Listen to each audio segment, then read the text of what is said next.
Welcome to Best Wellness Interview, where I, your host, Kristine Best, interview successful people who tell us about their experiences and strategies around health and well-being.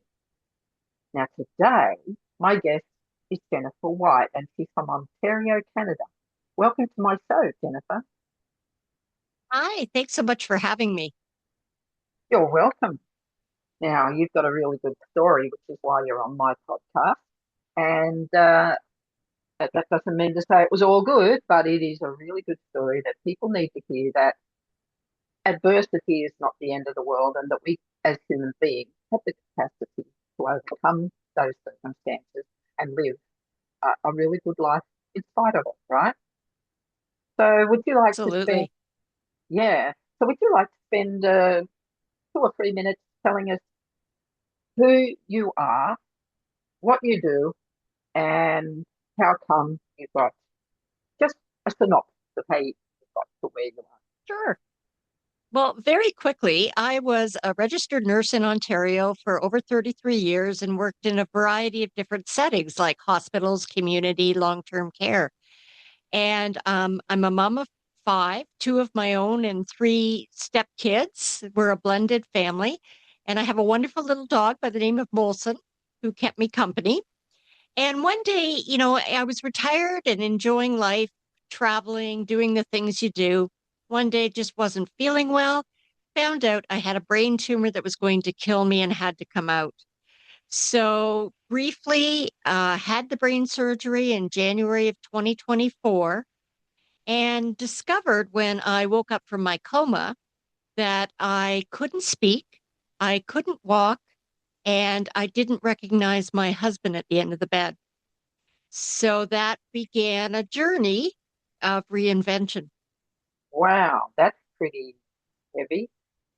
Um, what was going on inside you when you realized you couldn't communicate, you couldn't move? Did you feel? Well, it was shocking actually. The nurse inside me knew when I saw the brain tumor, saw the location because that is everything in neurosurgery, and knew that it was potentially going to kill me even on the operating table.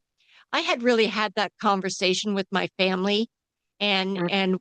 done the things one does like getting their estate in order and getting all their health wishes put down on paper and write your obituary and all those kinds of things.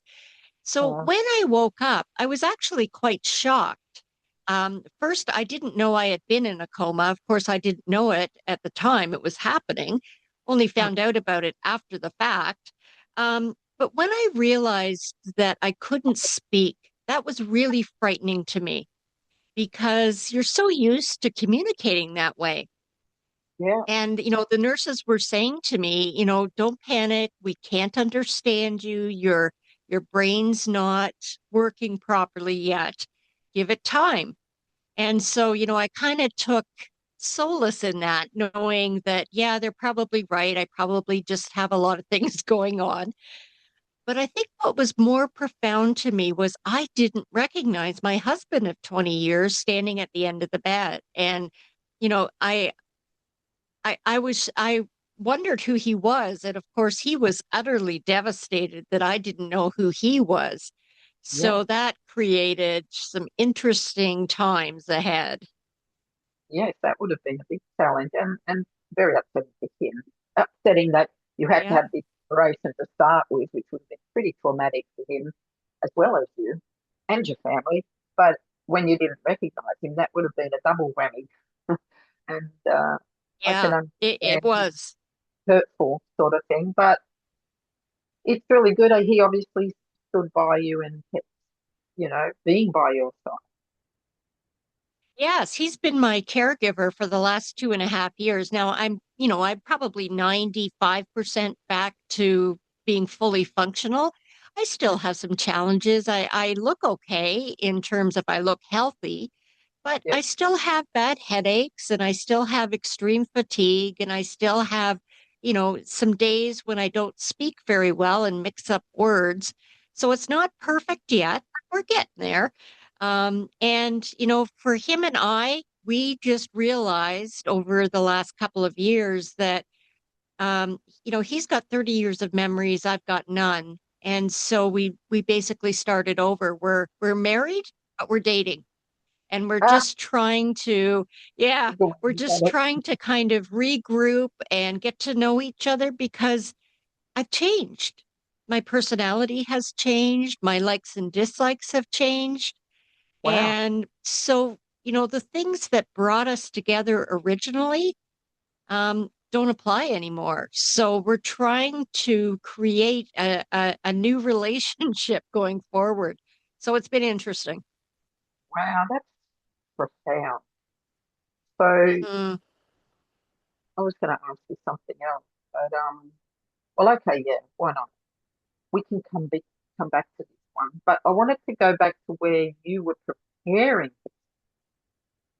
Now that would have been a big adjustment, a big, just um, Yes. a massive thing to be thinking about and dealing with, and it would have taken you some time to come to terms with it. You want to tell me a little bit about Yeah. period as well, just getting ready for this operation and come to terms Yeah, absolutely. Yeah. coming So, with the diagnosis, right? yeah. So I actually thought I was having a stroke, which was, the nurse in me saying, okay, these things are happening. It's probably a stroke. You better go to the hospital and get checked. So I did. And, they took me very seriously. They could tell I was struggling. And they said to me, okay, let's have the scans, which they did immediately. And my CAT scan and my MRI showed that I wasn't having a stroke, but I was having stroke-like symptoms because there was this massive brain tumor staring on the screen at them.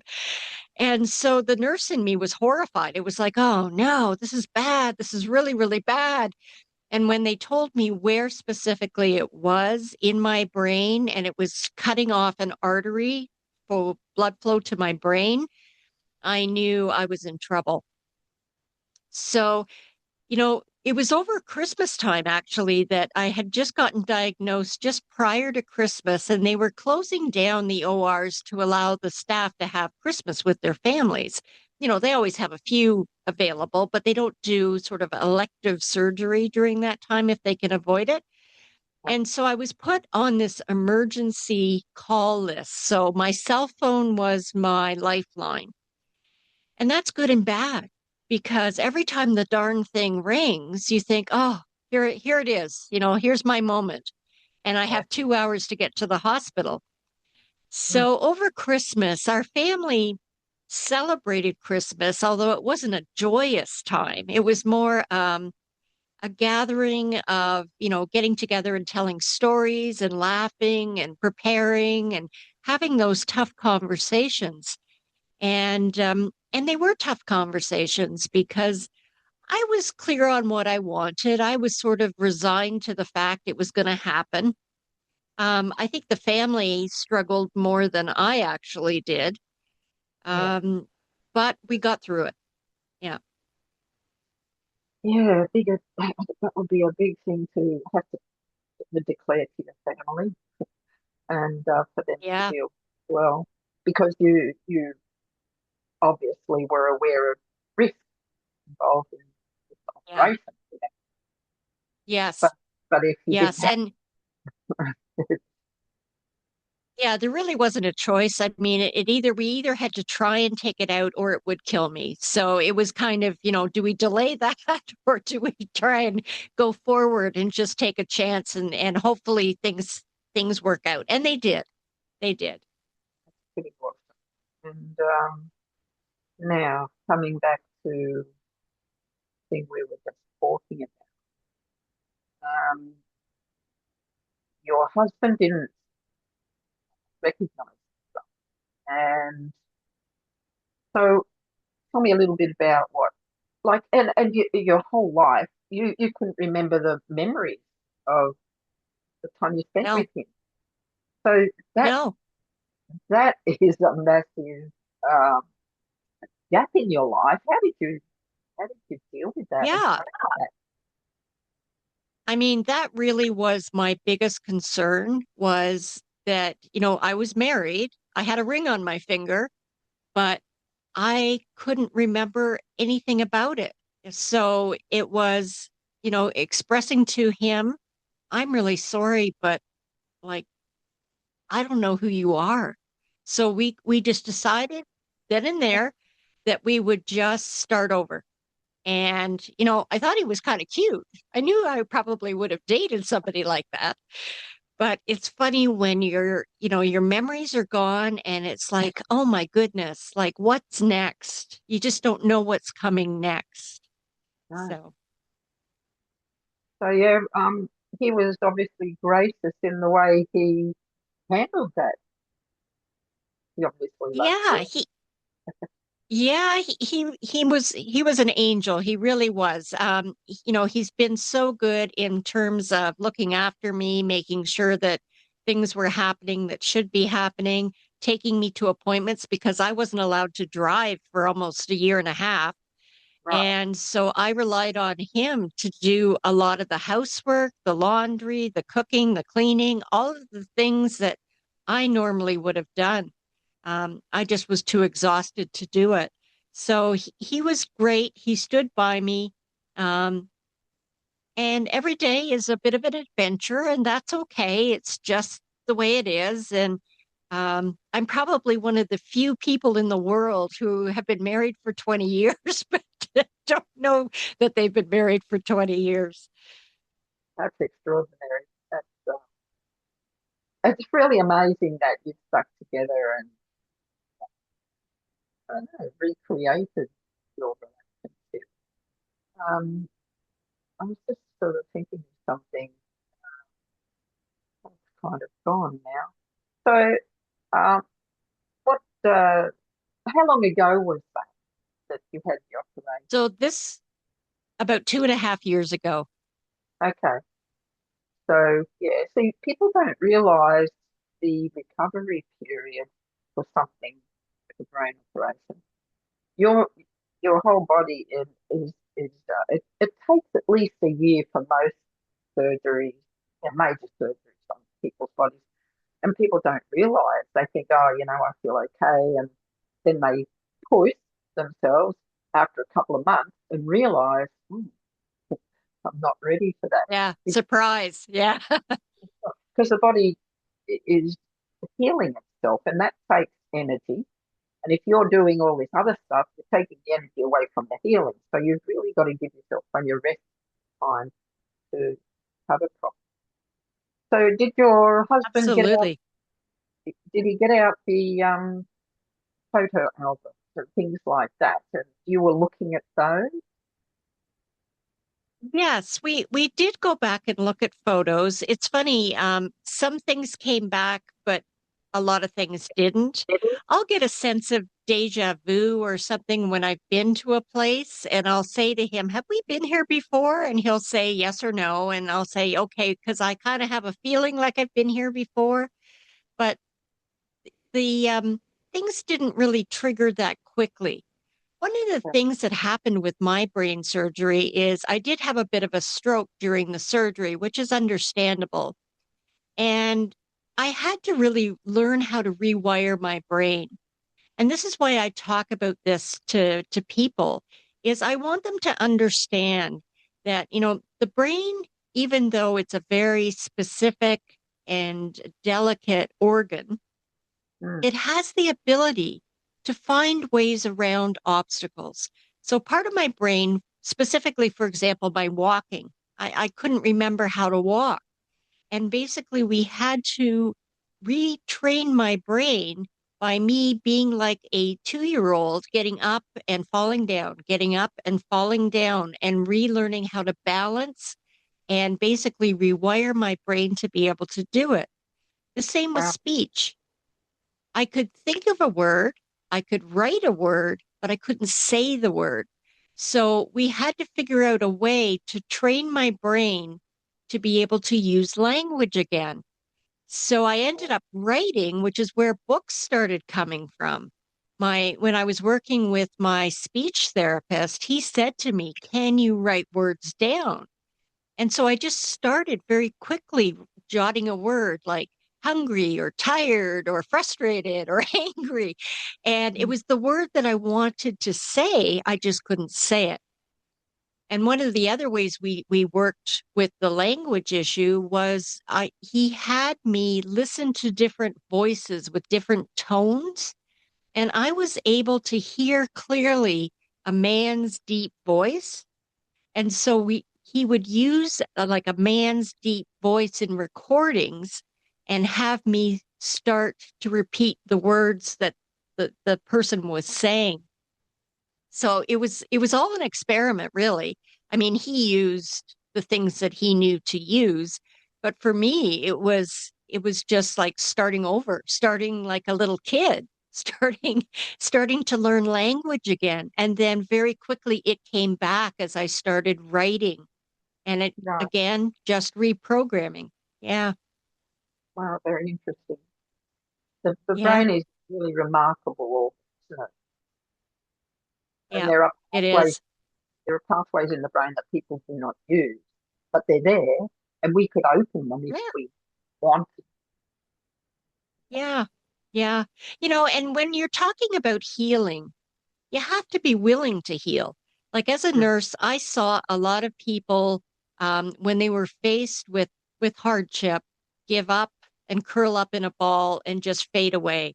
And I Yep. saw other people who had an incredibly positive outlook, who chose to fight, who chose to keep trying, who managed to overcome. And when I was challenged with these various things, I remember thinking to myself, okay, you've seen people get through things like this. You can do this, but you can't give up. You have to have an open mind. You have to try new things, and you have to be willing to just put one baby step in front of the other you know? Mm. And my physiotherapist said to me, she said, if you can take an extra baby step every single day, she said, you'll get to the top of Mount Everest. And that stopped me in my tracks. And I thought, yeah, you're absolutely right. One day at a time, one baby step at a time, just keep going. That's right.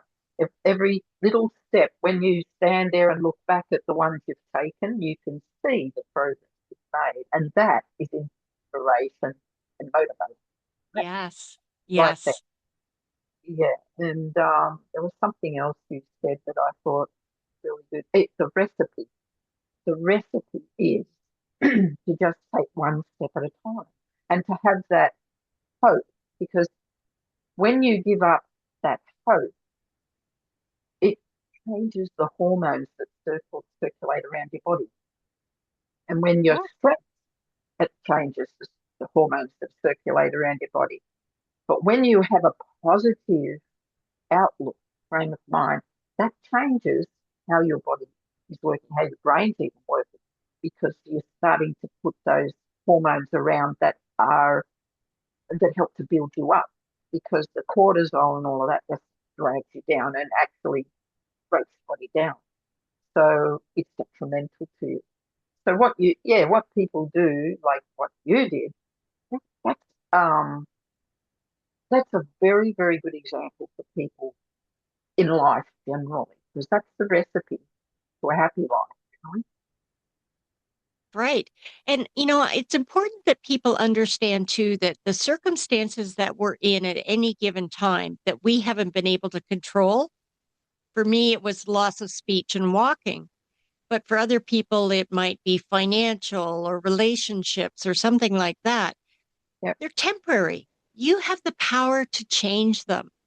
yep, And one of the things that I did when I was starting to reinvent myself was I gave myself permission to just kind of dream. I thought to myself, okay, I've lost my memories. So I kind of have a blank slate here. So why not come up with something extraordinary that I never would have considered doing and try it? I mean, what's the worst that can happen is that I find out, okay, that doesn't work. So try something else. But yep, the more I was willing to keep an open mind and to dream about possibilities, I thought, okay, there's something here. I mean, I'm here for a reason. We're all here for a reason. What's the reason? And the reason for me was to entertain, to educate, to comfort others. And so that's my goal in speaking, in writing, in just sharing my story. You know what? There are a couple of key words you use there. One is imagination, right? You allowed yourself to dream. Now, Yeah. a lot of parents, when their kids dream about stuff, they say, stop dreaming and just get on with life, right? But that's the wrong thing to say because dreams are where creativity is, creativity and innovation. And that, Yes. and the other key word that you use is goal. If you've got a goal in life, then you've got something to get out of bed for, to wake up for, to get out of bed and get into the day. Because it's inspiring, Yes. it's, it's pushing you to, it's urging you to do something about that thing that's in you. And so what you Yeah. described is really important. And that's obviously what got you through this period. It gave you that hope. Yeah. And Absolutely. Well, like the writing really helped rewire my brain. And I took some courses on writing. So that sort of stimulated another part of my brain to, continue to grow and be challenged. And, the world is full of possibilities, but we get stuck in these limiting beliefs that we all have. Well, fortunately for me, all my limiting beliefs were gone. So I was like, okay, this is like I get plan B. But for those who still have their memories and are burdened with, limiting beliefs like you're not smart enough, you can't afford that, it's too much trouble, I'm not smart enough, those are things that other people have put on us. And you need to break through that nonsense and just figure out a path and just take baby steps. yep, the journey starts one step. And that first step, that first one is usually the hardest. Once you've made that one, it becomes easy.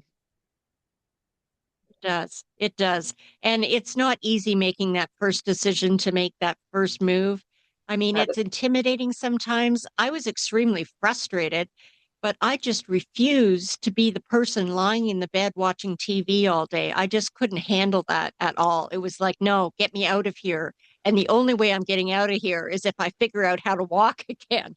So, sometimes you're pushed, sometimes you're tickled to think about possibilities, but I think that's the breakthrough that people need to understand is that we're spiritual beings having a human experience. Our bodies are just a package. It's our spirit that wants to do more, to explore, to be something important, to challenge. yeah, I've been at a low point in my life, but it's when you're there and you're thinking, is this how I want to spend my life? Is this the the life that I've lived for now? What is my future? And then it's like, well, what can I do? So it's normal to feel uh, sadness. It's normal to feel angry. They're all those emotions are normal. But if you hold on to Yes. all those negative emotions, that's where the damage is done to you. You have to find a Yeah. way to put them in their place and replace it with a positive outlook. So that's where the challenge is. And if Yes. you can't do it yourself, you need someone to help you, right? You've had people to You help you. do. You do. And there's nothing wrong with asking for help. Now, my journey's far from over. I mean, I probably have a decade more, challenges ahead in terms of flashbacks and memories coming through that I'll have to deal with probably. A perfect example is we went to a family wedding I guess, about 2 months ago. And I enjoyed it immensely. But then as I was getting in the car to go home, I realized, oh my goodness, I don't remember my wedding. And so that brought tears to my eyes and I sobbed and my husband took me in his arms and we talked about our wedding, where it was, when it Mm. was, who was there, what I was wearing, what he was wearing, and even what food we ate because I had no recollection of that event. So that's an Right. example of trauma that comes back over time that has to be dealt with. So, I, I just you wanted know, to say I as you were telling me that. yeah. Yeah, I know. It's kind of shocking. Yeah, It was yeah, sad. It was a sad moment. Yeah. yeah, I can imagine Yeah. that. Now, I want to talk about your. I would like you to give give our viewers a rundown of what that's about. Right. So my first medical thriller and what I did to decide to write a medical thriller was I thought, well, I've got a nursing background and I now have the experience of having a brain tumor surgery. So I've got something to use here. Yeah. So I created a medical thriller. And so the story is about a young woman. She's younger than me. She's in her 30s, but I modeled her on me. So I worked in an ICU as part of my career and I really enjoyed it. So I created a character by the name of Abby, and she works as a nurse in an ICU. And she had the experience of having a brain tumor that needed to be removed. And she had some of the same challenges that I had. She was in a coma. She had trouble with speech. She lost her memories. And by putting her back into the ICU, I took all of the things that were happening to me, put them in the character, and then created a story where she has to deal with the neurosurgeon who messed up her surgery. Now, for me, I was good. I did not get messed up, but she did. And so that creates the conflict and the challenges she faces when she goes back to work. Okay. Now, that's the question that just popped into my mind. You didn't remember your husband, yet you remember your nursing. How's that? Parts of it. Okay, Oh, so at the beginning, so like 2.5 years ago, I didn't remember any of it. Although when I woke up, I knew I had been a nurse. I didn't remember specifics, but for some reason, I guess it was just such a part of me that I remembered I had been a nurse. And when I woke up in the ICU, I actually wasn't scared because I knew what an ICU was all about because I'd worked in one. So the memories came back as time went on and as I started writing different scenarios. And I'd contact people that I'd worked with, or I'd contact friends and family, and I'd say, I'm thinking about this. Did this really happen? Yes, it really happened. So I knew the memory was valid, and I built on the memory. So that triggered other memories. And so it kind of snowballed. But the one thing that still remained an unknown to me was really my relationship with my husband. So that's been the hardest journey of them all. yeah, because that's really the emotional Yeah. side, and that can have a big impact. Your emotions have a big impact on how you feel and how you think, how you deal with it. So, when did you write your book? So it took me about 2 years to write the book. So it just was published in March of this year. So it hasn't been out very long. I've already written the second one, and I just signed off on the final copy on that one. So that one will be coming out sort of later this year. The second one was faster to write, obviously, than the first one, because once I sort of knew the process and learned, the techniques, I could apply them. So my plan is to keep writing them, and I'll just put Abby in different medical settings that I worked in. And as the memories come back, I'll just start feeding them into the storylines and make it work. Oh, that sounds like it's very interesting and a bit scary too. I think. Yeah, a little bit. But the other thing that it gave me an opportunity to is also address some of the things in healthcare worldwide that we're experiencing now. Things like, shortage of staff or shortage of well-trained staff, Mm. tight budgets, new disease processes, all of those kinds of things. So I could take what's happening today and kind of put it into the stories as part of the elements of the conflict and the drama and the suspense. I like that concept because people are not aware of what goes on in the hospital system or the health system. And That's I true. like that because I also have a vision of what I want for the health system because it's not working as well as it could because people are going into the hospital system unnecessarily. They don't need to be. Yes. They should be dealt with before that. And so that clogs up the Yes. system and the people then who really, you know, should be able to get in, but they can't because there's a waiting. And Yes. so And there not are things that people need to be aware of. I think that's really good that you're raised. Yeah, and the other thing is hospitals are not safe places to be in, quite frankly. I mean, you really don't want to have to go to the hospital unless you have to go, That's because right. there are things lurking there, right? For example, there's superbugs that, you can acquire in a hospital. There are things like errors that are not made intentionally, but doctors, nurses, and staff are human beings and they have bad days, and some of them have addictions, some of them have mental health disorders, some of Yep, them have financial challenges, and it all impacts how they relate to the patient. So yep. yeah, I And try to kind of raise discussion. yeah, that's very good. And I know that doctors do make mistakes, and nurses are often the ones who pick up those mistakes, right? I bet you've picked up a few. Well, they make mistakes too, just like anybody else. It's easy to put a wrong drug in a line, especially when they're similarly named. If you're not careful and you cut the wrong vial, doesn't take much.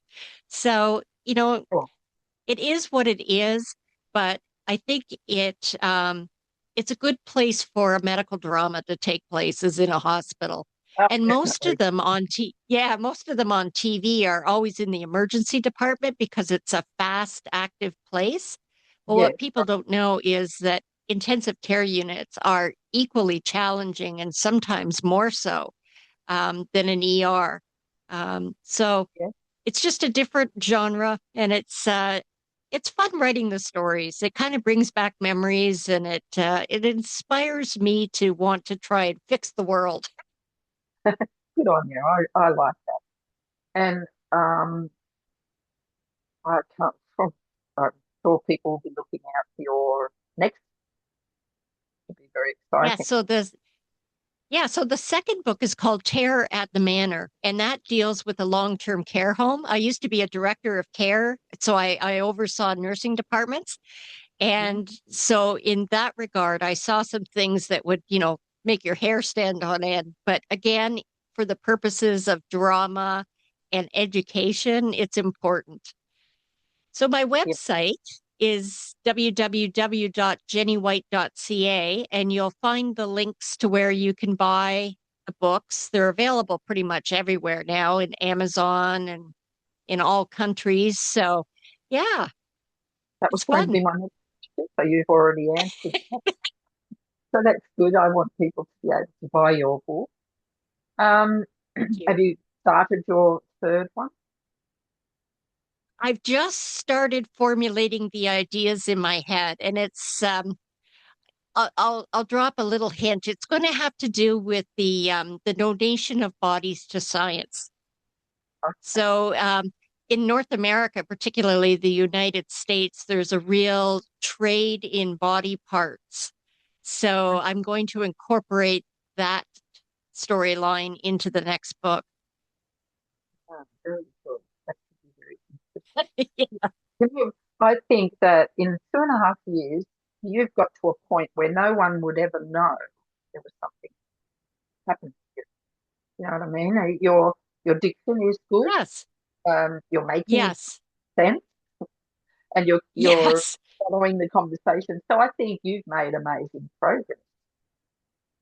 Yes, and I'm proud of myself for that because it hasn't been easy and there have been setbacks and there have been frustrations, but I just refuse to give up. And, I think I'm just programmed to survive. And as a result, I'm just not willing to settle. And this writing thing is a whole new wheelhouse for me. I'm in totally out of my comfort zone here.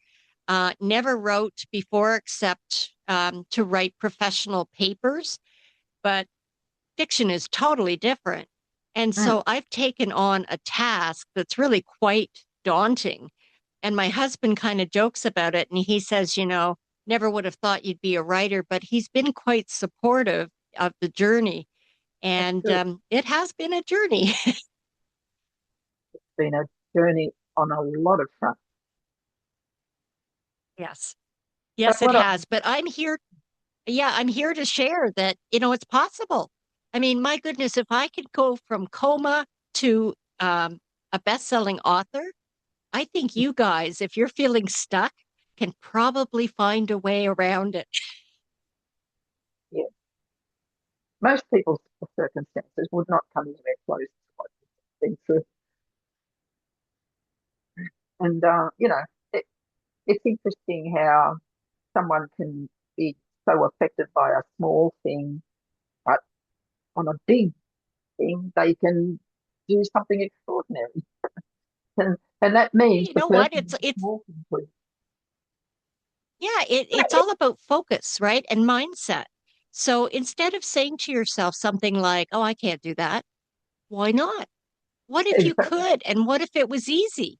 So, instead of going down the negative path, try and reframe those questioning thoughts and doubts as, okay, I didn't think I could do it up until now, but now I can see a way forward. So that's what I chose to do. And I would really suggest people go back to being a 5-year old, dream, create a world that doesn't exist at the moment for you, but you would love to have, and just find a way to work your way towards those dreams. that's a really, really thing to take on board. Do you think that adults, as they're raising their children, that they become, once they get past the little kid stage, do you think adults lose that playfulness and that imagination, that they become a bit more Oh, serious? yeah, absolutely. One of the things I did when I was recovering, I had a fair bit of time on my hands, as you can imagine. So I'm lying in bed and I thought, okay, I need to get at a computer and I need to do some looking around to see what's about. And I came across lots of research in brain injuries and recovery. And there was a study done in Harvard Medical School that was quoted, and they discovered that babies work at about a 98% genius level. Because when you think about all the things that they have to master, they master eating, they master sleeping, moving, talking, breathing, all those things. As Even just we get their to be, environment, like yes. So, taking in that. yeah, exactly. You know, so as we get to be about 5 years old, we're down to about 70%. And then by the time we're an adult, we're down to about 12%. So There you it's a go. profound difference. Decline. And if we, yeah, and the brilliant people in the world who are doing all this AI creation and all of the SpaceX stuff and all of the new technology, well, they're dreamers. They Mm. project a dream and then they figure out a way to make it happen. So they're not special. They're not smarter than you and I. They just focus their time, attention, and desire on achieving. So, Yeah, what's possible? What can we do here? How can this work? yeah, How can we make it work? Like yeah, people need to get back to being like children again. yes, we do in many ways. I mean, think about it. Society puts boundaries on us, right? Like you're supposed to go to school, get a job, get married, raise a family, retire. In your retirement, you're supposed to slow down and just kind of consolidate. And it's Yep. like you and I are going, no, we're not No, doing that. definitely We're not. we're doing something fun. We're, Yep. we're doing something adventurous Yep. and onward we go, you know? You know what? I like I've just gotten going on this chapter of my life, and so have you. And Yeah. we've got energy, and we're vibrant, and we've got a vision of something, and we're going for it. And then there's Yeah, people when they retire, they sit on the lounge and watch the soap, they just exactly. and they Yeah. Can't do wither it. away. No, me neither. And No. it was Einstein that said, if you want a happy life, tie it to a goal. So if you've got a goal, Yeah. it's that's what Yes. lights you up. But it has to be something that's right for you. It can't be just any old goal. Yeah. It's got to be Yeah, something that absolutely. You're passionate about. yeah, And we dream in pictures. So you need to kind of have in your mind your end picture, whether it be a big house, a new car, traveling the world, whatever the picture is, embrace it and live it every day. Like how can I get to France in the next year? How can I buy that Lamborghini that I've always wanted down the road? And you figure out a way and you focus. mm, Yeah. that's very good advice. Now, I was going to ask you if you've got any specific thing you would like to leave for our listeners and viewers. Something on your heart that Something profound. something profound. I don't know. You just something special that you might feel you would like to share right Well, when they say life is a journey, not a destination, it really is true. And we are all put on this planet to join together, to help each other, and to create a wonderful life. And if you look at life in a positive way, as opposed to society's rules of, putting everything down or complaining or being unhappy, well, that's what you're going to end up with. But if you choose joy, if you choose passion, if you choose trying something out of your comfort zone, you'll find your life is much fuller. And I have to say that the second half of my life, like there's pre surgery and there's after surgery, my after surgery life has been a heck of a lot more fun than my pre surgery life. And it's just because I think I finally have found what I want to do when I grow up. now. And you're still growing up, right? I'm still growing up. That's awesome. I love that. That's a very good message to leave our viewers with. Thank you, Jennifer White. It's been a pleasure to interview you. And just once again, remind people where they can get your book or get in touch with you, your website. So, Yes. So my books are under Jenny White, the medical thriller, and they're available everywhere, bookstores, Amazon, Kobo, online, wherever you are in the world, you should be able to get your hands on them. And I hope you'll enjoy them because they're pretty interesting stories. yeah, and raise your awareness of what goes on in the hospital system. That's So right. you tell them your website again. www.jennywhite.ca. Okay. Thank you very much for being on my show, Jenny. It's been a pleasure to interview you. My pleasure.